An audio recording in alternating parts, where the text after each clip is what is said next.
to go and check some settings. So I apologize for that. I really do. But I wanted to share with you tonight. We're going to be sharing with you a podcast of a dear friend of mine, a dear brother, and that he's a frequent guest on our show here at A Father's Note.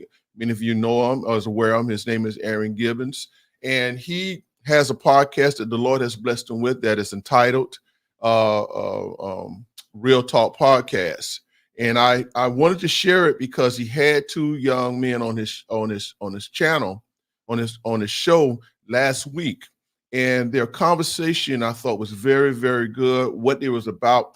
I hadn't said a whole lot of stuff. Again, I do forgive me that you all can't hear me, but I don't want to take too much more of your time away from this podcast. And what I'll do, whatever I said in the beginning that you didn't hear me, what I'll do, I'll recap it doing different segments within this podcast. So without any further ado, I hope that you get something out of this, because at the end of the game, let me say this here. The whole objective is that these young men, though they had traveled different paths, they came back to their homes and they got involved with their community for the sake of saving the lives of their young men. Our young men, especially our Black men, because we know the rate that they are definitely killing each other. They are definitely destroying each other. They are definitely ending up in the penal system. But I was so moved and intrigued by, there were two young men who traveled different paths of life.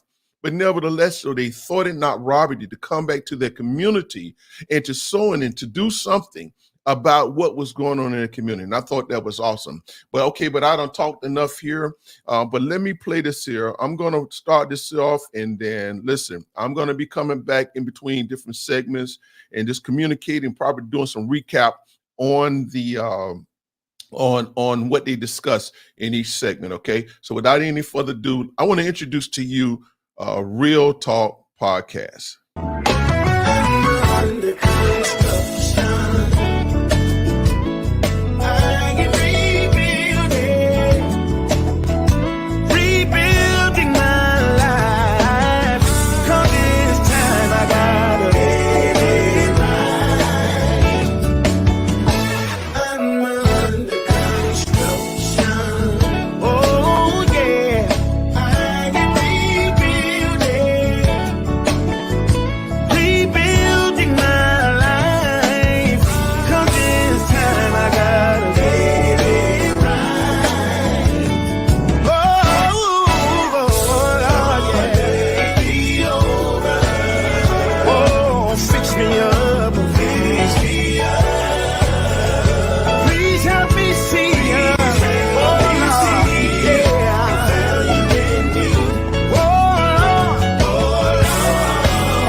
Well, good evening, and welcome to another episode, another session, another series in the Real Talk Podcast. We want to welcome you to this platform. Well, this platform has been created to help change lives. And tonight, we have two distinguished gentlemen on the show by Mr. Lewis Murphy Jr. and also Mr. Maurice Scott. And both of these gentlemen have had their own different walks of life as men. And tonight they're going to talk to us and tell us who they are as men and what their plans are. And I hope that you would have as many questions or many thoughts or any ideas for them. So please make sure you hit the share button and you tell a friend, because here on Real Talk, on this platform, we're here to help folks. We're here to help real people with real problems find real solutions. But tonight I want to welcome in my guests. First, we have Mr. Maurice Scott. Mr. Maurice Scott, we want to say welcome you, sir. Oh, thank you, Mr. Gibbons. Thank you for bringing us on the show today. You're welcome, sir. You're welcome, sir. And also, we want to add in Mr. Lewis Murphy Jr. Yes, sir. Mr. Murphy, how are you doing, sir? Man, Aaron, man, thanks for having me, man. I really Hey. appreciate it, man. You're welcome, my friend. You're welcome, my friend. Now, Mr. Scott, would you go ahead and tell these nice people a little bit about yourself as we get ready to get this night crunk? We don't want to waste time because I know you guys have a lot of great information, and I want to make sure we get this information to the people as best we can. So please introduce yourself, and as soon as he finished, Mr. Murphy, you do the same. All right? Yes, sir. Great. All right. Great. Thanks again. Of course, my name is Maurice Scott. I grew up in inner city Chicago. I came here to St. Petersburg by way of Florida A&M University, where I had a football scholarship, and I actually graduated with a degree in criminal justice and psychology. I'm here today because my son, Marquise Scott, was murdered on September 17, 2019. And due to his murder, what we wanted to do was affect gun violence. He was killed on 18th Avenue, near 18th Avenue on Queensboro and Yale. So we created a nonprofit in his name called Keys for Life. We also put out the Black St. Pete Pledge against gun violence. And as we went with the pledge, we wanted to make sure that we reach kids in schools. So we came up with the 5 keys to end gun violence among young people. That's wonderful. That's wonderful. Awesome. Wonderful, sir. We thank you. Mr. Murphy? And I'm Louis Murphy, man, from Southside, St. Petersburg, man. Been giving free football camps and cheerleading camps and teen summits, Christmas giveaways, turkey drives, all type of stuff. I'm just blessed to be home, man. I'm happy to partner. I already see great things from Keys for Life, man. So, and I appreciate you, Aaron, too, man, creating this platform for, for the next generation and for the ones of our generation, man, to have a voice, man, and just talk about life things that's going on, man.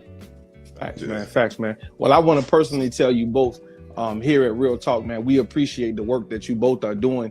It almost seems like you were going parallel, but now we're going to put you guys in the same stream because the way that you all are connected from playing football and your experiences, as well as the effect that you want to have on the young men. I think that was one of the main reasons why I felt so strongly about both of you being on the show together tonight, because of the similarities in what you all have. Because I've recently met both of you in the last 6 months or so. And in my time meeting both of you, I just felt a strong connection because we both have the same desire to be effective to young men. I was once a troubled young man, and I know what it's like when you don't have the proper mentoring, you don't have the proper family or structure around you, and you can end up in situations where you're not a troubled teen, but something detrimental happens to you and it affects your family. So that's where Mr. Maurice Scott comes in for me tonight, and Mr. Murphy, you come in because you're around young men all the day, all the time, and you're pouring into these young men. So my first question to both of you is, seeing how you both work for the school systems, and how does the school system, or similar to the school systems, how is the school system helping your big agenda? I knew that when we came up with the training 5 keys to end gun violence among young people, it needed to be in the school system because we needed the kids who were coming up in the system to grow up into the culture with a whole new mindset. And I had an opportunity to speak with Dr. Brinson of the school board, and we got some help with from Caprice Edmond, who's also on the school board, and made some great connections for us. And the way they helped us out just recently, I've been invited to Dr. Brim, Valerie Brim, on a community forum that's coming very soon. But most recently, Coach Moore over at Lakewood High School, and also Coach Tunsil invited us over with the Urban League, of course, and we were able to conduct our training, the 5 keys to end gun violence, with about 60 young people, or just about 70, and about 5 adults, and it was very impactful. We had 2 kids that actually walked out because they were so impacted, and fortunately for us, we had doctoral mental health therapists on scene, and they were able to reach the kids and provide mental health services right on the spot. Wow, that's amazing. Yes. So I mean, that's enough for right now. That's amazing, man. That's amazing. That's awesome, man. That's good stuff. Awesome. I can't wait to get that at Gibbs High School, man. We gonna need it too, man. And I went to Lakewood. I love Coach Moore and Coach Tunsil, man. And you know, that's awesome. That's awesome, man. Yeah. I would say, man, my Principal Brown, and my athletic director, Mr. Machado, man, they really are helping the program, helping to grow the program. They're seeing the vision of, you know, us running a college / NFL type program at the high school level. So, you know, I have a lot of buy-in from them, man. I guess it's a real talk. It's a real talk radio, man. You know how we do. Aaron, man. You know, come on, keep it to 1,000. You know, it's a continued process, and I believe that the county, you know what I mean, is really trying to do things to help the program. You know what I'm saying? Now that's the judgment's still out on that, you know, but I can say now that, you know, we are trying to make the right strides in the right direction. You know what I mean? Especially Gibbs High School being the historically Black high school in St. Petersburg, where only Blacks could attend. You know, just like the FAMU jersey, the HBCUs, you know, and now we're, you know, HBH, historically Black high school. You know what I'm saying? So and we're trending upwards. Put it like that. We're trending upwards, man. You know, is it easy? No, it ain't easy, but we're trending in the right direction. So as you can see here, that excuse me, that here there's two men. That one is a father, Mr. Maury Scott, how he talks about how his son was killed. He lost his son to gun violence, and behind that, he took that. And my understanding, though, you'll hear more in the interview, that he took that and wanted to do something different, whereas that no other family can suffer or encounter or have to go through what he went through. As well as you have Mr. Murphy, Coach Murphy, who was a former NFL player, and he went in the NFL, but when he came out of the NFL, he came back to his hometown and got involved with an historic Black school that was there.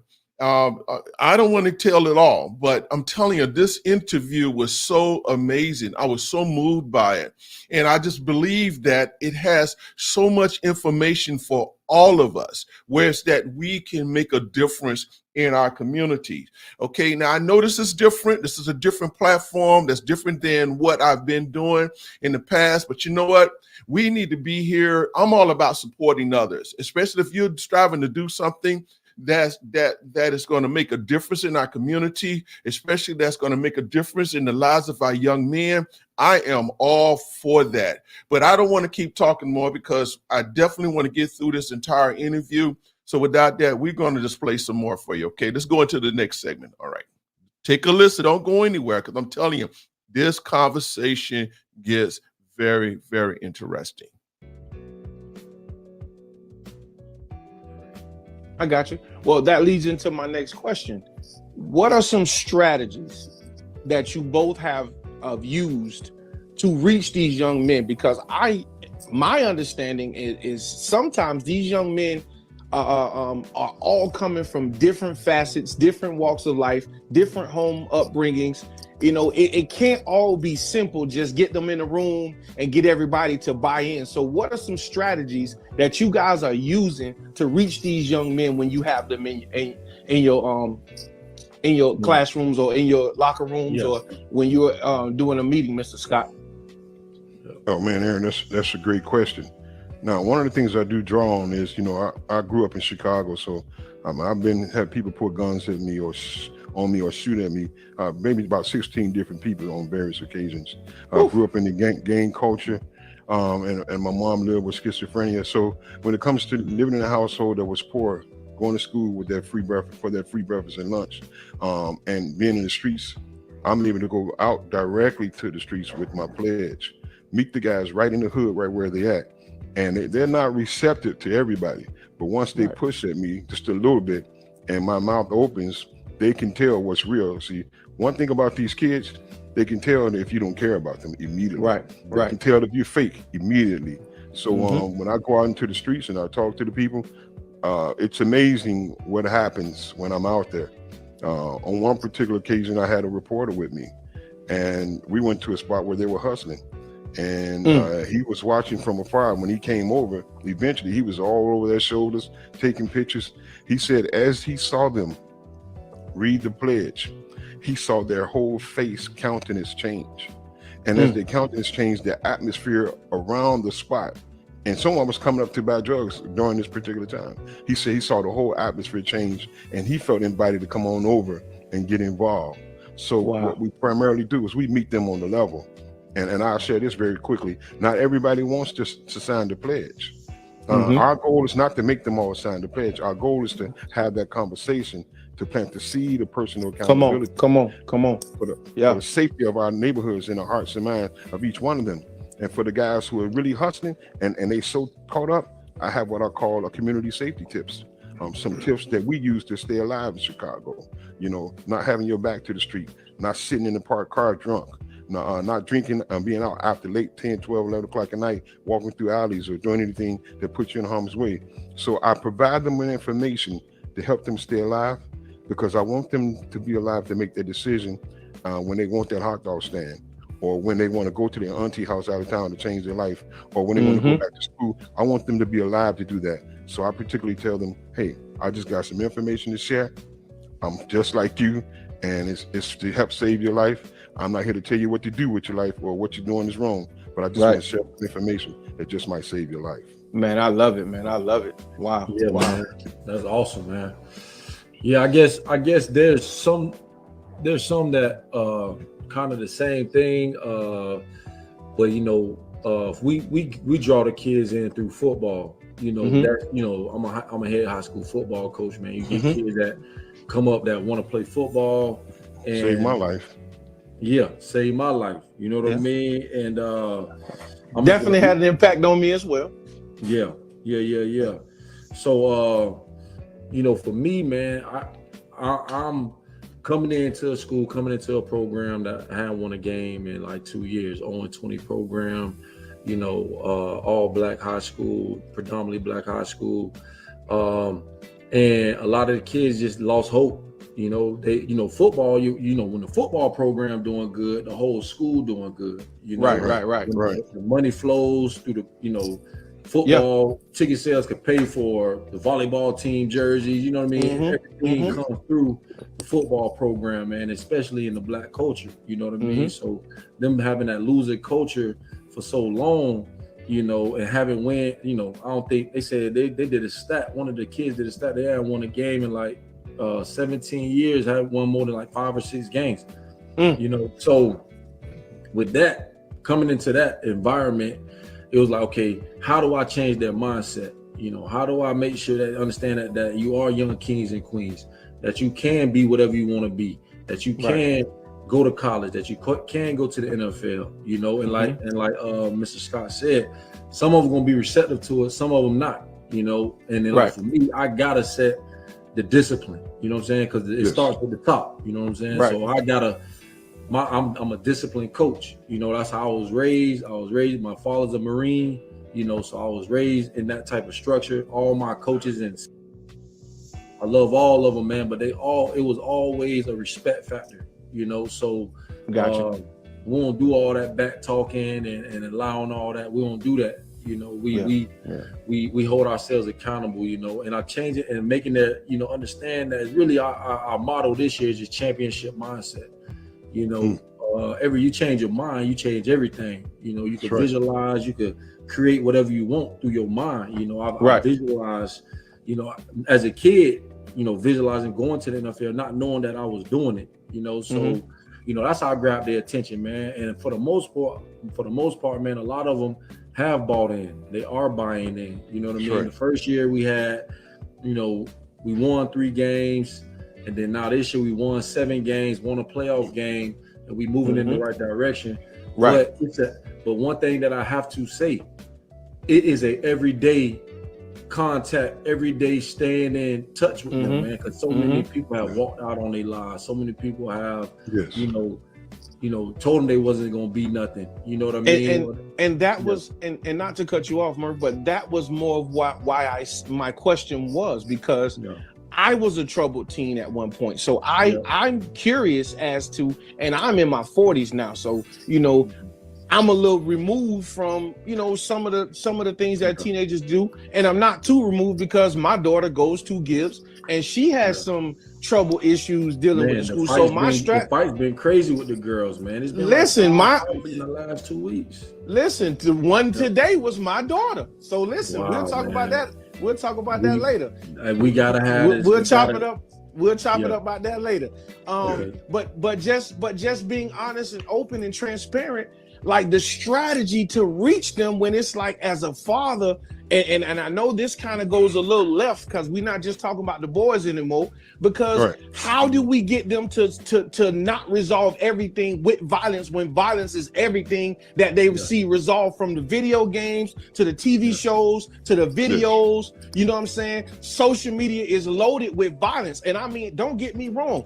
I once had that mentality when I was younger. If you stepped in me wrong, I'm gonna say something to you and you gonna say something to me. We gonna go handle this like we supposed to handle this. But how are you guys approaching this to especially for you, Mr. Scott, because stopping the gun violence, you got to stop the violence before it even get to the gun violence. Right. Because I think that the mindset of them has a lot to do with it too. You got to challenge the culture of snitching. You got to challenge the way they think. You have to actually paint a picture of what they believe, and then paint the actual real picture of what's the real impact. Like they say, well, I would never snitch. All snitches should get stitches. People should die if they snitch. Okay, let me ask you a question. If that's your mom, if that's your older brother, that's your cousin that got killed. Now, are you going to say something now? And you'll be surprised. The very same person that says they weren't going to snitch. Now they're going to raise their hand up and say, I'm going to tell them. Because they don't realize it until you say, everybody out here is getting killed. And you might not tell who did it, but to everybody else, everybody else. So you could be one of the people killed. So would you want somebody to speak up for you? And you give them a moment to sit with something like that, because you got to challenge the way they think. You got to meet them on the level. You got to paint the picture, and you got to give them a moment to sit with that. And I'll be honest with you. If you do that, you're going to successfully get about at least 85% of them to change the way they think. And you just leave it with the rest of them, because remember, we're planting seeds. That's it. We come back later. That Coach Murph gonna go ahead and reiterate when he goes. Father Aaron gonna reiterate with his daughter when she gets home. People gonna talk in the neighborhood about. We planting seeds. They're gonna be watered later. And the most important thing, like I say, is challenge the way they think. Yeah, and then I'll add to that, man, by saying that it definitely starts in the mind, challenging what they think, but also for me too, I always have to remind myself and my coaches that we gotta handle it with tender love and care. You know what I'm saying? We got to spread love, and we got to speak the positive reinforcements, the affirmations back into their lives. You know what I mean? That, and like Mr. Scott said, after you paint that picture, I paint the picture for them too. Okay, you say you want to go to college, you say you want to go to the NFL, you want to go to the league. What are you doing now? Okay, you skipping practice, you going home, you eating potato chips, you ain't eating healthy, you ain't trying to work out. And when we put it in front of them, then there's going to be some tough love. There's going to be some aid. You know what I'm saying? Okay, you miss practice. You're going to you got to do these bear crawls, or you got to do these, wheelbarrows or whatever. You know what I'm saying? We're going to do that. But with the teachers and the guidance counselors and the principal and the ADs, it just got to be a community of love, man. It's got to be a community where everybody is spreading that love and the concern for the fact that we want to inspire a change. That we want to inspire the fact that, hey, we're trying to change the narrative on our communities. Correct. Very much correct. And gentlemen, I agree with both of you wholeheartedly, and I do believe that you both are trying to do your very best to make it a difference.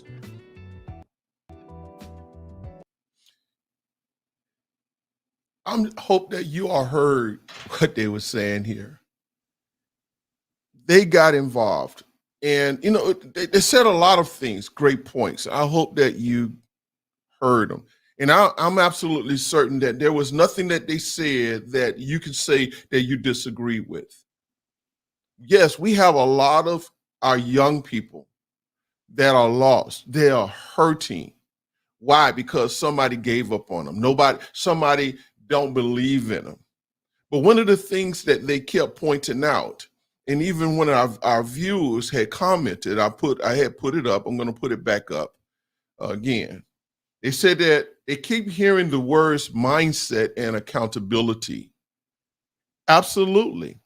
These gentlemen, these brothers, their whole objective was, hey, listen, we got to change the way they think. If you were listening to Mr. Murphy, he said how he went to a school that had probably only won 5 or 6 games in football in 17 years. In essence, that school had a losing culture, a losing mindset. Okay, but he had went in there with the intent to teach them how to be overcomers, how to be winners. He went in there with the intent to cultivate a winning attitude.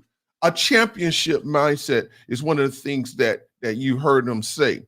Even with Mr. Scott, how he talked about how, listen, whatever way, he know he can't win everybody. You know, he understands that we're not going to reach everybody. But whoever we can reach, then let's reach him. He talked about the Black Pledge, which I do have a copy of. I'm going to share it with you because I told him, and I talked with him, I said, man, God had to give this to you because it's titled the Black St. Pete Pledge, but it's great. It's a great pledge. But he also mentioned about providing an alternative. But man, what really stuck with me, and this is it. This comment viewer says that the positive has been depleted. So it is our job as a community to build them back up in love. That's it. Why? I don't want to keep talking because there's more to this interview. And I don't want to take too much time on it, but I just want to just make out a couple of points. But let's continue on. Difference. But I want to know this tonight. How did you get involved? And I'm sure, Mr. Scott, your son's death had a lot to do with that. But how did you honestly get involved? Because I want to believe that there was some type of involvement before your son's death.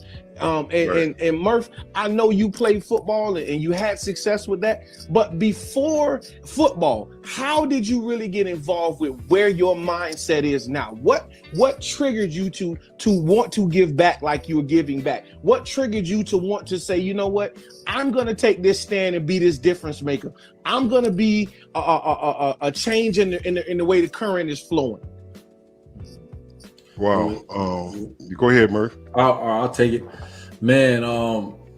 That's a loaded question, man. But to be honest, and man, I all my pops, man, having a father, man. You know, Pastor Murphy. Everybody know about Pastor Murphy in the hood, in the city. You know, he would say something, man, that bothered me, man. And I was like, man, why you don't say that, man? Like, because it convicts you and it's very powerful and it's only a few words. That don't take God's blessings and party with the devil. You know what I'm saying? Okay. Like, you know what I'm saying? He be like, all right, son, make sure you don't take God's blessings and party with the devil. You know what I'm saying? I'm like, man, come on, Pop. You know what I'm saying? Yeah. But he those were conversations at 5, 6, 7, 8, 9, 10 years old. You know what I'm saying? So I didn't really understand what he was saying young growing up. But then also too, man, it was I honestly, man, and this is what people who know me, I always wanted to come back and help St. Pete. The reason why is because I felt like nobody helped me. You know what I'm saying? Like, I felt like people don't know my story. People think, oh, you went to Florida, or you was recruited, how they recruited. Like, man, my junior year, we ain't win a game. Lakewood, the Lakewood, we were 0-10. We ain't win a game. And then my senior year, we went 2-8. You know what I'm saying? So I went to football camps. I'm grinding. I'm 0-star. I'm trying to grind. I go to Florida camp. They send me home. Tell me, nah, we need you to come back for the 5-star camp. come back for the 5-star camp, cut some yards, earn $300, pay my way to get into the camp, you know, and jumping in the line, running routes, score a touchdown, come back, jump right back in the front of the line and camp, run again. You know, I wanted it, you know what I mean? Because I'm like, man, ain't nobody really helping me, you know what I'm saying? My pops went to FAMU and was a drum major in the 70s, you know what I'm saying? And so it wasn't like he knew football like that. My mom is full Samoan. She from the island. She barely speak English. So, you know, and I'm growing up in South St. Pete, you know, and it's like, you know, you hear about the names, the former players that's like, oh yeah, we got. I'm not gonna mention their names because you know, people. I got you. You know what I'm saying? So, but it's like, oh, such and such went to the league. He ain't never came back. Such and such went to the league. He ain't came. And all I'm as a kid, I'm like, dog, can somebody tell me how to make it? Like, if somebody show me, like, you listen to your parents, you know what I'm saying? You listen to them, but I wanted to like physically see someone, talk to someone, teach me how to run routes, teach me how to come out my break. Is this coach who I know never played football coaching me? Is he really know what he talking about? Do we really know what he's talking about? Like, is he right. leading me in the right direction? You know what I'm saying? Like, you know, I got a coach that's, you know, a coach, a white, let's be honest, man. A white coach is real tall. White coach that don't know nothing about football. You know what I'm saying? So it's like I went to the University of Florida and I got offered from that camp, but I went to school not knowing nothing. Right, nothing. Like, man, it took me a year just to line up, and I know Coach Mr. Scott know this, man. Like, line up on the numbers. What's the numbers? Line up on the hash. What's the hash? You know what I mean? So that's why. Then that grew into, you know, my senior year in college. Actually, my senior year in high school, my mother got breast cancer. So she fought breast cancer for 3-4 years, and she passed my senior year on Valentine's Day, 2008. So, you know, 2/14/08, my mom passed, and then that's what it was like the straw that broke the camel back. Like, nah, all right, we gotta do this. You know what I mean? Like, 'cause I don't have any money. So she passed in February. The camp started. The foundation started. The first camp was in that July. You know what I'm saying? It started in that July. The NCAA told me I can't have no camp. You know what I mean? And it's been a free camp for 15 years. They're like, oh, you're a player, current player. You can't do the camp, this and that. So, man, I just always just want to come back, man, and give back to the neighborhood, man, and help the next generation. Remarkable. You know, so I wanted to help everybody else. You know what I mean? And that's, people can say what they want to say, but it's real talk. Lakewood is a lot of reason why I helped that program. You know what I'm saying? Because I love that school, and I love Coach Moore, and I love everybody there. You know what I'm saying? I'm just keeping it real. Right. It's been a lot of talk out there that I'm at Gibbs. You know what I mean? I know Mr. Scott, you from Chicago, but I'm just addressing that on your platform. And I can be honest with you, Murph, because I'm from the city, I'm from here, and when I seen that in the headlines, I'm like, Murph to Gibbs, what? It just didn't.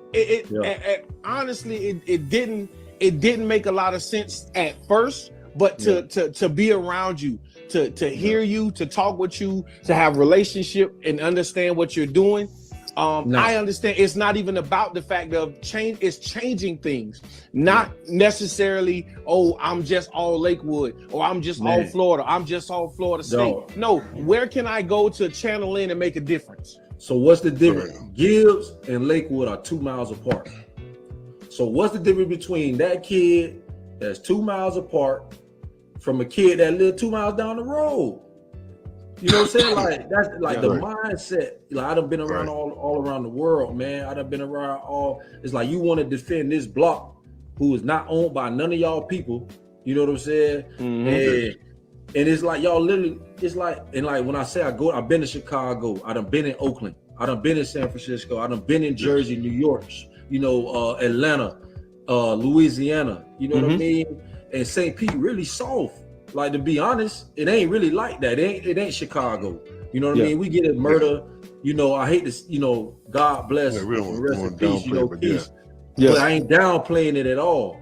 but No, it ain't Chirac. and scamming things. You know what I mean? In the scheme of things, we had a little over 30 murders here last year. I think in Chicago, they took 10,000 guns off the street and had over 900 murders last year. 900. So Shoot. you're talking about Yeah. 30 Yeah. that I done been Yeah. around So- and have been with some real vice lords, some real Yeah. GDs. You know what I'm saying? Yeah. Okay, now then you come to St. Pete where it's 30, 930. You know what I'm saying? So the mindset. So I'm like, man, we can really change our mindset in St. Pete and make you understand that, man, it ain't about all that, man. We right by each other. Right. And I think that this is what I'm trying to get to, is that as we're just three men. Imagine if we can get 5 to 10 to 15 to 20 grown men to be just as willing to make the sacrifice in the time that we are. How much of a dominant effect it'll have on these young men, so that that number of 30 can drop down to maybe 15, maybe 10. We're not gonna get them all. I mean, I'm not gonna be facetious and say we're gonna get them all, because we're not.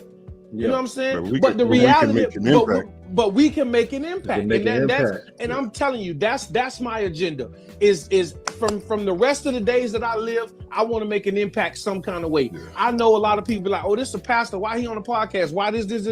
Because I desire to make an impact in a different magnitude. It's not just going to be in the church house that I'm going to have an impact. It's just not on a prayer line that I'm going to have an impact. Exactly. I want to sit to tables where I know for a fact the God that sent me is going to initiate some conversation and initiate some change.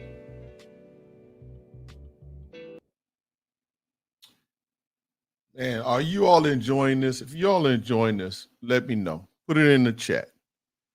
If you like what these gentlemen are saying, if you understand what they're saying, put it in the chat. Share your comment in the chat. Okay.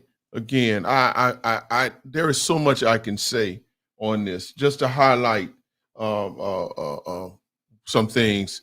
One of the things is that the gentleman, Mr. Murphy, he said what was so essential, if you heard him, what was important in his life was the fact of him having a father.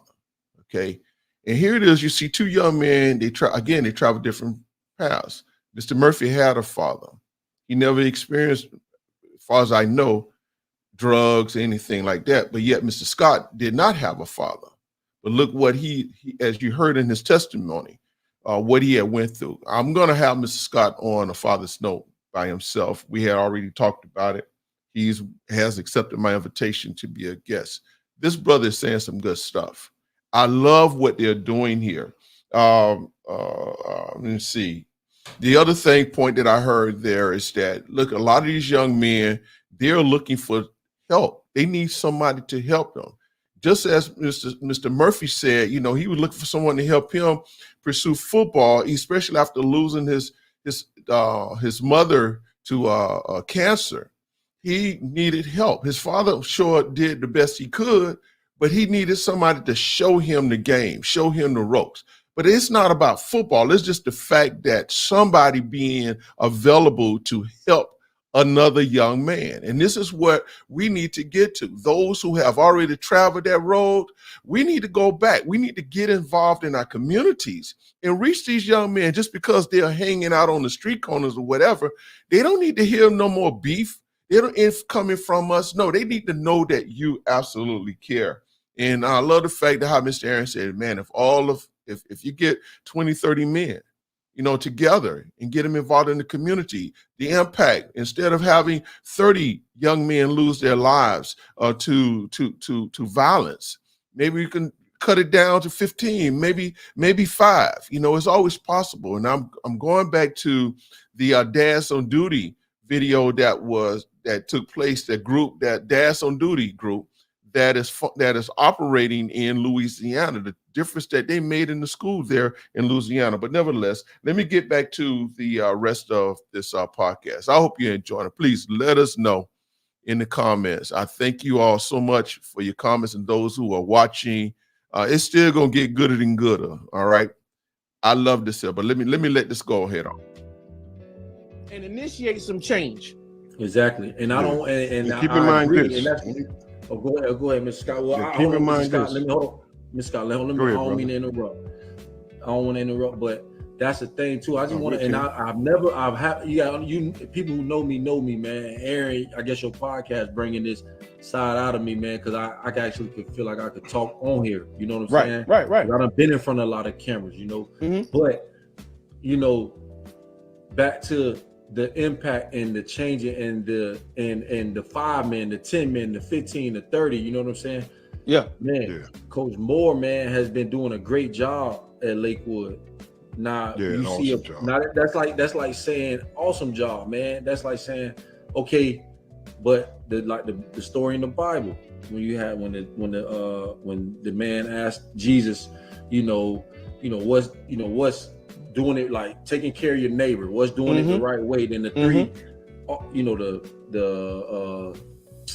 the Levite and the other the preacher, that whatever, they walked past the man that was hurting on the street. You know Yeah, what I'm saying? The Good Samaritan. The Good Samaritan. Right. The Good Samaritan. Yeah. So it's like, dang, all right, there's a need over here where these people are in dire need, and you can say what you want to say. Gibbs was in dire need and needed help.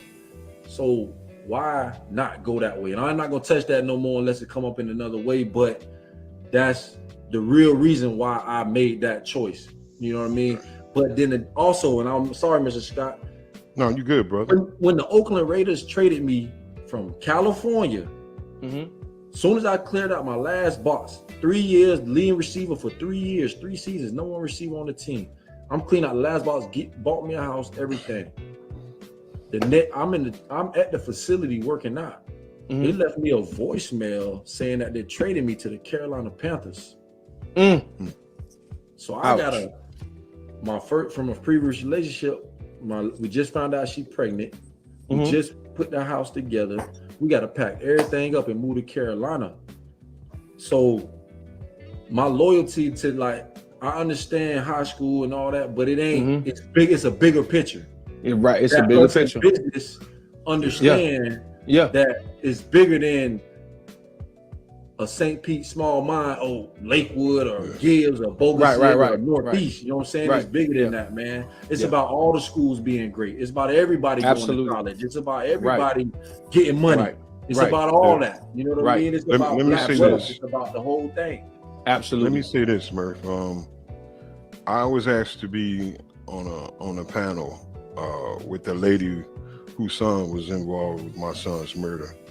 And when I met up with her at the interview prior to, she was afraid when she saw me. But when I looked at her, I saw she was so afraid, not just about what she can say to me, but I could see that she was a broken mom. And so I just opened my arms up and she just fell in my arm and cried. Wow. And I told her, I said, we both get an opportunity right now to talk about our kids for all the people who lost their kids and they can't. And the thing that I want you to remember is they might have killed my son. Some kids killed some other kids, but they're all our kids. That's it. Yeah. See, our kids are killing our friends' kids. 3 of the people involved, all three of the guys involved, I know their families. I know their dads that killed my son. Wow. So, but these kids don't know that they're killing our friends' kids. And again, just like Lakewood to Gibbs, these are all our kids here in St. Pete. So what we have to do is follow the path that God gives us. And like Aaron, you say, we got to do more than be in the church. We got to go and pour some out the fire. We got to go right there and meet them where they at. And we got to work with them. And listen, for me, go ahead, bro. Go ahead, Mr. Scott. No, go ahead. For me, I can recall being home, that's first spring from school, hearing a bunch of men in my mom's house, coming out and find out that my mom's house had became the crack house, and my little brother and sister was there. And all I decided, this wasn't my house no more. When I'm done with school, I'll come back and save them. Prior to my second year, by the time of my second year, my little brother get arrested at 13. He goes to prison.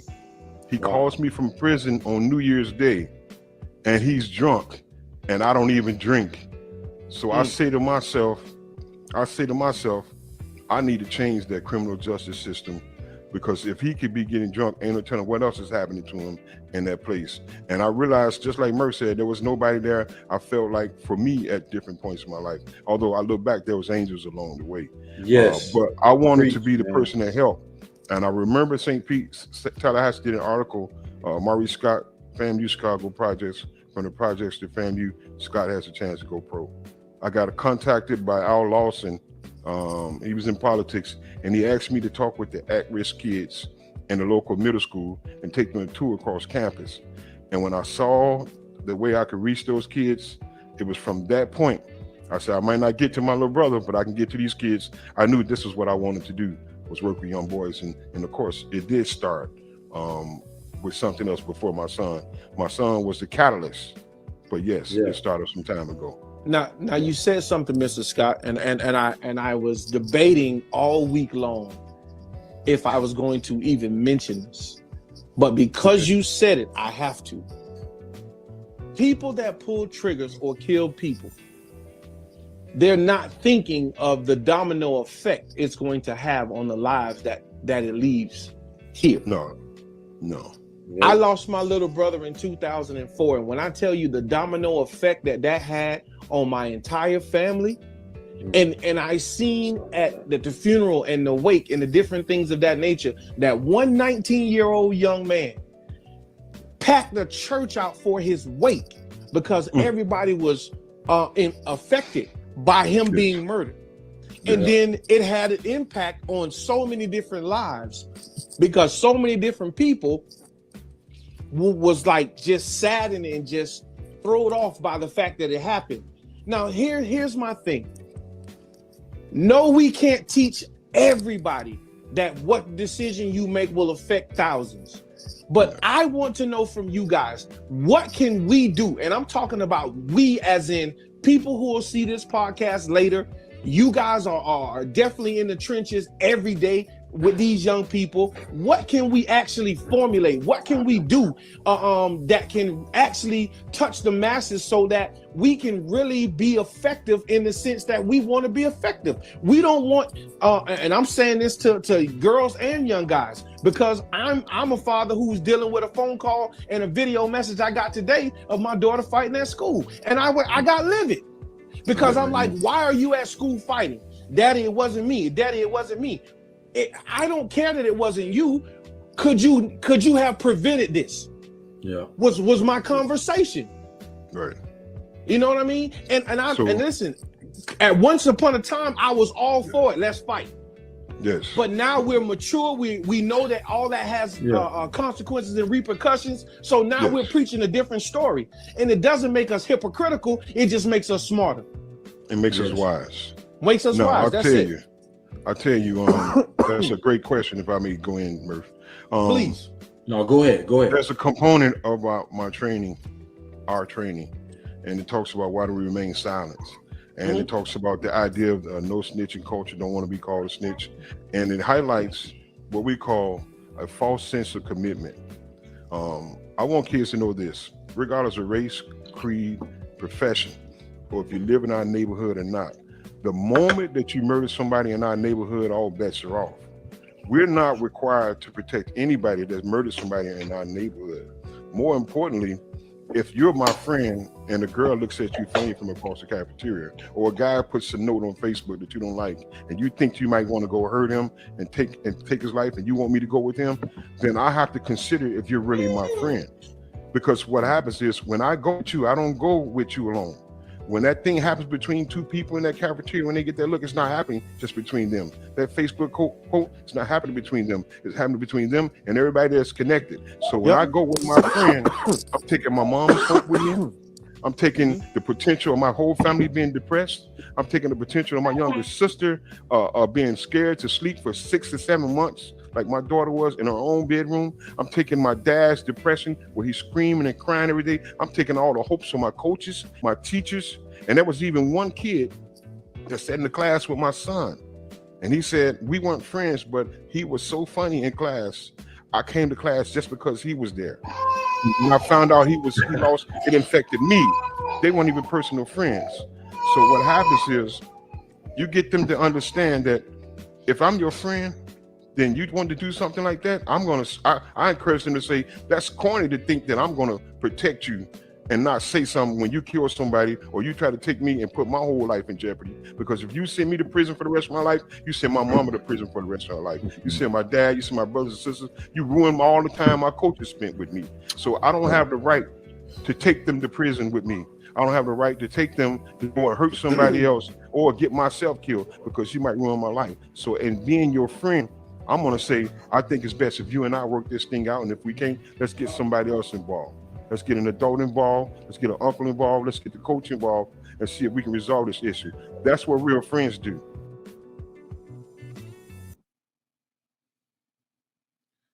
Mr. Scott dropped some good nuggets there. And this is exactly what you have heard me say many times on this show. Absolutely, Miss Dominique. A ripple effect and consequences. I loved how he said, hey, if you want me to go with you to kill somebody, then guess what? I'm taking my mother, my father, my sister, my brother, the people who have believed in me with me on this situation. So I'm involving them, even though they are not there. I am involving them in this violent situation. You know, and he goes on to even talk about how he pretty much fell into that trap. And then when it was all said and done, he was the one left holding the bag. Oh, this brother has a great testament. But again, man, I keep talking because I don't want to cut this interview short. You all have to hear the rest of this interview, okay? We got about 2 more segments and then it'll be over with. You know, I strive to stay within the hour, but just bear with us just a little bit longer because these guys share some good stuff. I was very moved by it. I was very inspired by it and encouraged. And I hope that you are being encouraged and inspired as well. Listen, share this with your loved ones, with your family friends. Let them hear what is being said here. Okay, but let me continue going. That's what real friends do. Mm-hmm. I was facing 15 to 60 years because I thought I owed my old teammates that I was their football captain. When they showed up at FAMU, I thought I was still their football captain when they showed up to do their deal. I ended up facing 15 to 60 years. My bond was $1 million and they all went home and I was left holding the bag because I thought I owed them something. So the number one, I think I tell my kids and everybody else, you don't owe anybody else the right to ruin your life and the unborn kid's life and your parents' life. You don't owe anybody that. Nobody's worth that. Is watching, man. I hope my football team is watching, man, and paying attention. You know what I mean? Because it's real, man. It's real out here. The struggles are real. You know what I mean? The success is real too. You know what I mean? If you do things the right way. You know what I mean? And the consequences are real as well. You know what I mean? So yeah, man. That was ain't coming back. Yeah, man. That's real. Don't. And I just, going from, like, I agree, man. I agree. Like you don't have to take the rap for somebody, man, and be down 60 years, 15, 60 years. That's a long time. You heard your mama cry, your pops cry, your cousins cry, your sisters, brothers, man. That's a perspective, man. That's a perspective, man, that is not put in their face every day. You know what I mean? Right. What about that teammate who comes to school every day and that's your teammate, that's your partner. He works out with you.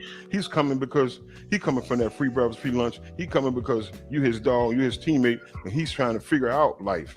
He might not have a mom and dad at home, but because you do, he looks at you and he thinks happens all the time. And he's following you. So you don't have the right to ruin his life by going with some joker and risking your life when you're risking that life too. So many people are watching us. Yeah. So many people are trying to find out how to make their life matter. And they look into everybody else, especially in middle school and high school. So absolutely. Well, gentlemen, go ahead. I want to put this video clip up for our viewers, and then we're going to dive into this. So viewers, I hope y'all are ready. We got a video clip that we want to end the show with tonight. A lot of us don't realize that there are people in our lives that come with an expiration date. Some people in our lives, unfortunately, have an expiration date. Everyone's not meant to be in your life forever. The key is to know when it's time to cut them off, because, sometimes the most hate you get is from your inner circle, like where the support is supposed to come from. And you have to be mindful of that and go, as I'm making this step to the next level, it's not that I change, but it's that you're not ready to go with me to this next level. You holding me back. So your time is up. I appreciated the time we had, but now I got to move on. And, I had to do that at various times in my life. And I'm not saying it like it's an easy thing to do. It's definitely a hard thing to do, but it's necessary to detox your life at different phases of your journey. To detox your life at different phases of your journey. Gentlemen, these young men that you are around, they're going to have to know that. Because at some point, as you're saying, let's just say for whatever reason, they're with a friend who is just toxic. The person that they call best friend, the person that they call my partner, my woody, my dog, my homie, is just not there for them. Is just not gonna do it. So this mindset is got to be something that they learn, that it's okay to say, you know what, listen, we just going two totally different ways, and it's okay for me to let you go. What's y'all take on that as we get ready to rock out tonight? Go ahead, Mr. Scott, you got it. Well, first of all, number one, you got to be straight up with them and tell you that your partner is loving you. Hey, I don't mean to interrupt, but Yvonne Thomas and somebody else keep chiming in, man. I appreciate y'all watching the show, man. That's dope. Hey, I'm Real Talk Radio, man. Real Talk Podcast. I keep saying that. Go ahead, Mr. Scott. First thing we let them know is that we don't discount that love from their partners, because their partners is loving them with all they got. And their perspective of loving might be putting something in their hand, or putting a gun in their hand to protect themselves, or putting some weight in their hand for they can sell to take care of their families, because that's their limited view of how to survive. Unfortunately, my scope and my trajectory in life is to college and to have a life. So I'm on a different playing field. I got a bigger perspective, and my friend can't see this. Doesn't mean I don't love him. But what I have to do is I have to let him go in order to move forward, because at some point I want him to survive that and see me succeeding, so he'll know where to come with me and come to me for advice on how do I get on the right path. See, what you can do is save your life, your family, and your friend's life by succeeding, not by following him down the path. So no, he is doing his best to love you, but the way he loving you is not enough for where you're going, and it's not appropriate for who you are. So you have to look and say, I'm going so much further away, and I have to succeed, because even though he can't see where I'm at now, he's going to see later, and I'm going to have to be there. Like my best friend got out of prison, almost serving double life, about to serve, I think he went 12 years solitary. And when he got out, he needed somewhere to come home to. The feds said he got a hit on his life, don't let him come. I said, well, this is my brother, my best friend since we were, 15 years old. And now he's out. He has a great business. He's living here in St. Pete. He has a wonderful upholstery business. He's coaching several kids in the power program wrestling. His son went off to the Olympics in wrestling. This guy's doing a great job with life right now, and he's still somewhat of a big brother and friend of mine right now today. I had to be able to say, it's time for me to keep moving forward. And I want to say this last part. I think this is the most important. When I found Christ, and people say, what did following Christ cost you? It cost me that friendship, and that was the toughest one. I had to let him go, and my buddy couldn't understand that, because he wanted us back together when he came home. And at the time, Christ was challenging the way I lived. I heard about Christ dying for his bride, dying for his family.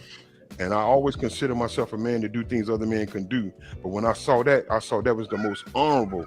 And I went about that walk, and I had no idea the price I had to pay. But one of them was walking away from that friendship. And it took a great period of time for my friend to understand that. And it crushed him, and it crushed me. But I had to let him know I had to love him differently to follow Christ. And Christ led me to a place to where when these people killed my son, although I have friends who ask to take care of it, although I have the ability from my past experience to take care of it, I followed Christ instead. My whole focus was to heal my family with forgiveness and love. And out of forgiveness and love became that Black St. Pete pledge to that 5 keys to end gun violence, and being here today talking with Coach Murph and Mr. Aaron Gibbons. So I think God is doing the best thing for me in my life, and letting go people that at particular times in my life have served me well. Thank you. Wow, Mr. Man. Scott, that's heavy, That's man. powerful, God, man. dog, man. That's powerful. Yes, sir. Because forgiveness and love, man, them two things that a lot of people can't do, man, that keep them in one spot. You know what I mean? Yeah. But you know, to answer that question, man, I think I believe. Matter of fact, I ain't no believe or think, no believe, and I know, you know, that you gotta have a goal. Because if you don't have a goal, you got to be able to go somewhere. Like you got to be able to walk away from something. You got to be, you know what I mean? Like this, if you don't, to the kids out, if you ain't trying to do nothing, be nothing, you want to sell drugs, you want to sit down and smoke weed all day and, you know, sell crack, whatever you want to do, and you don't have no goal, man, then just you going to stay there. See, like I didn't really face those decisions because that's what she said. She said, you know, she had to elevate, she had to grow. You know what I mean? There was an expiration date. You know what I mean? That those are words that she said that, you know, everybody wasn't ready to go. Okay, where is she going? Exactly. You know where is she so going? she had a plan in motion. She had a plan. She had a goal. She had something in motion. You got to have something in motion. And then that's when you say, okay, all right, I'm going this way. I'm going to FAMU. I'm going to go get out of Chicago. Like Mr. Scott said, you know, I'm going to Florida. I'm going to the NFL. You know what I mean? And it was time for me in high school. I wanted to work out at 5:30 in the morning. I wanted to work out before school. So I used to call my running back, call my all my teammates, my linebackers, running back, everybody. Nobody want to work out with me except for the quarterback. So guess what? I ain't hanging with y'all no more. I can't hang with y'all no more, dog. Cause guess what? I got somewhere to go. You know what I'm saying? I'm trying to get up out of here, dog. I'm trying to go get something. See, that's another thing. People, see, the small talk people, small-minded people, they want to keep it like, you know, you change, or you know, because they want you to stay the same. They want you to stay the same, like in that box. They want you to stay in the box with them. They want you to stay in that crab in the bucket barrel. You know, I wanted to get out of that. I didn't want to be. I wanted to have nice things. I wanted to have a nice house. I want to be able to buy my mama diamond earrings. Man, are you all enjoying this? I know I am. They said so much there that it's just more than I'm able to even to elaborate on. Two things definitely that I got out of that segment was that we need to teach our young individuals how to think for themselves. Just because somebody else want to think and do something wrong, that don't mean you have to do it. You don't have to follow suit. And the other thing was exactly what is coming here. Forgiveness was the key that set Mr. Scott free, okay, and what allowed him to move forward. And I'm sure you heard him say he could have taken action when his son against the perpetrators who took his son's life, but he chose God over the matter. He chose God, and that's the only way. But one more segment, real short segment, then we're going to be done. We're going to be out of here. But I definitely want to read this Black Pledge. We're going to end with that. And if y'all like this, please leave a comment. Go ahead and share the video, this broadcast. I thought it was just definitely just good information. Okay, let me be quiet and let me move on. Let's continue. Let's finish this up. You know, and but that's the thing, man. You gotta have a goal. That right there also drove me to be like, man, I gotta get up out of here. You know what I mean? And then Lala said that there's hate that comes from your inner circle. That's another thing, man. The hate from the inner circle. You know what I mean? It's like, and I don't. They love you enough. They love you enough to celebrate you if you're in agreement with the foolishness. Right. Exactly. But do they love you enough to watch you walk away and make a different decision? And oftentimes I think that some of our young people don't know how to recognize what real love looks like from the homies. You know what I'm saying? If I'm going to celebrate you when you just rob somebody, but I won't celebrate you when you start a business. I won't celebrate you when you graduate. I won't celebrate you when you got honor roll. I won't like you got to. Those are telltale signs of what your friendship level really is. You know what I mean? And I think that once we identify that, and I'm gonna be honest, at a young age, bro, I was not where I am now. I was not there, bro. I gotta say this though, man. Another thing about the changing, because that's a great topic. Like you say, we could go on and on about absolutely, that, absolutely. And for the and there's a lot of kids that have went pro from St. Pete, you know what I mean, and the ones that inspire that go to college, whatever, man. Mm-hmm. They don't really be. You do change. Like people change, you move, you grow, you elevate, man. But a wise man told me too, man. It's like I changed for the better, right? But it wasn't the fact that I changed like my love or my passion or how I wanted and all that. You know, that stayed the same, man. A lot of people change. The people change around you. So like, don't let them make you feel, kids. Don't let them make you feel like you change. No, you change. You're expecting me to do something that I ain't really trying to do. I never really was trying to do, because a lot of kids they get tempted in the adrenaline rush on that first, still in the car first time, but the first time they really ain't really trying to do it. Right. You know what I'm saying? Right. Especially ones that really like ourselves that done try to, elevate and grow, man. Right. And then, people change, right? Then they want to, then when you come back, oh, you changed. Yeah, I changed. I had to. Yeah, I'm trying to get money. I'm trying to take care of my family. I'm trying to follow God. I'm trying to do all these things. So I just don't let them kids, man, speak down on your life, man. And it's okay to change, man. Yeah. It's okay to be real. You know what I'm saying? It is. You can always be real. You can always always ride be the real. wave of change, you're gonna get buried underneath it. Come on, man. Say that again. I need to write that down. If you don't ride the wave of change, you'll get buried underneath it. Man, get with somebody that holds you accountable to be real to yourself and your family. That's the friend. Yeah, be accountable to say, hey, you stepping out the line, bro. Pull back. Gentlemen, in your own words, 1 minute apiece, tell the people what you want to tell them. You want to go ahead first, OG? Go ahead, OG. You got it. That regardless of what you've been through in your life, you can overcome it. You might not live high on the hog, but you can live honorably. And the way to change your life is a connection with my Lord and Savior Jesus Christ. Connection with the Creator can ground you in a way that you realize life is not controlling everything, but about being under control. Not controlling life, not controlling your wife, not controlling your girls, not controlling other people, but being under control. Love, strength, and self-discipline. Yes, that's awesome, man. I have to go double that right back, man.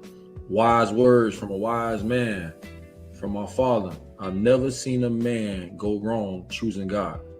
I've never seen a man go wrong choosing God, man. Following Jesus Christ, following your Lord and Savior Jesus Christ, man, and spreading love, man. Jesus came to spread love, man. If you do everything out of love and compassion, from the bottom of your heart of doing things the right way, man, that'll supersede any goal, man. Anything you have in mind, God will order your steps and direct you in the right path and the right way to go, man. So follow God, man, and you can't go wrong.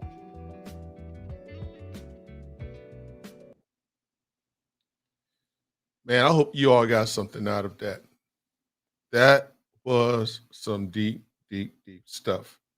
And I thank God for those two brothers, because they definitely inspired me. They inspired me. I got some things from it, because I know I have a passion. I have a heart for our young men. I really do. I have a heart for all men, especially our fathers and husbands. And I understand the struggles. I understand the struggles in so many different levels.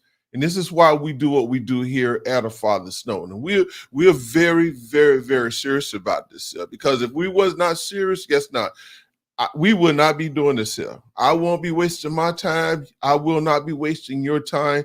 I will not be wasting no one's time. We're not doing this for no shape, form, or fashion, anything to get our name in lights. No, we're doing this to make a change. This is what A Father's Note is about. I can even go as far as to tell you that this is what Real Talk Podcast is about. My brother at Real Talk Podcast. This is about what would bring difference and bring change in the lives of our men, whether young or old. And I certainly appreciate the fact that they said this. They said when Mr. Murphy closed it out, he said, I never saw a man that choose God. Let me put this up. I never saw a man that choose God go wrong. So in the end, we beginning to see, and I'm saying this to all of our men out there, listen, the best decision that you can make out of all decisions that you may make in your life, and that is to have God in your life, to put God in your life. Listen, you do not have to know him like I know him right off the bat. It is not about you being so deep where you have to quote all the scriptures in the Bible. I don't quote all the scriptures in the Bible. And I've been in Christ since 1984. And that's longer than some of you all been in this world. Okay, but nevertheless, though, just the mere fact of me having God in my life, having that, striving to have that relationship with him, knowing him on a personal level, believing in him, let me tell you something, that has been one of the greatest assets out of all the things that I could or have accomplished in my life that I have done for me. And I thank God for that. Let me read this Black Pledge that was written by Mr. Scott, and then we're going to close out. I know we went longer than usual, but I thank you all for those of you who are still hanging out with us on this broadcast tonight. But I hope it was beneficial, man. I hope that you got something out of it. You were moved by just as I was. Listen, share it with your loved ones. I'm sure you have some sons out there that they are lost. They're or family members. Let me say that way. They need to hear this. Share this with them. They need to hear this here. What Mr. Scott and Mr. Murphy has said, as well as my dear brother, Mr. Aaron. But this is the Black St. Pete Pledge that Mr. Scott had alluded to several times, referred to, shall I say, several times in the broadcast. And this is what it said. I wanted to post it up, but I couldn't at the time because I was running out of time. But this is what he said. First of all, he starts off, this is it. Okay. This is the pledge. And he starts off with a scripture from Ezra 10:4. He says, arise, for this matter is your responsibility. We will be there with you. So be courageous and act now. Great scripture. And this is what it says. It says that as a Black man in St. Petersburg, I understand that the violence committed by us against us is hurting us all. I feel it is my personal responsibility to create a safe neighborhood for my family, my neighbors, and myself. In the spirit of this belief, I pledge to give someone a pass at least once a month for the rest of this year, meaning I will walk away from and refuse to participate in any disagreement that may lead to violence. In addition, I pledge not to murder another Black person for the rest of this year. Instead of using a gun or any other weapon, I will use my mind, my heart, and my mouth to solve any issues. I also acknowledge that this pledge will automatically reinstate each year as long as I live in this community. It's me, it's my responsibility, and I choose to take a stand. That is deep. That is some deep stuff. And I'm telling you, man, I am just overwhelmed. But without any further ado, again, thank all of you. Thank all of you.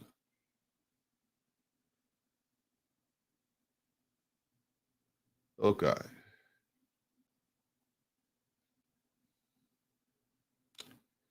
Well, it seems like it unfroze. I don't know if you can hear. Well, I know what that is, but it's okay.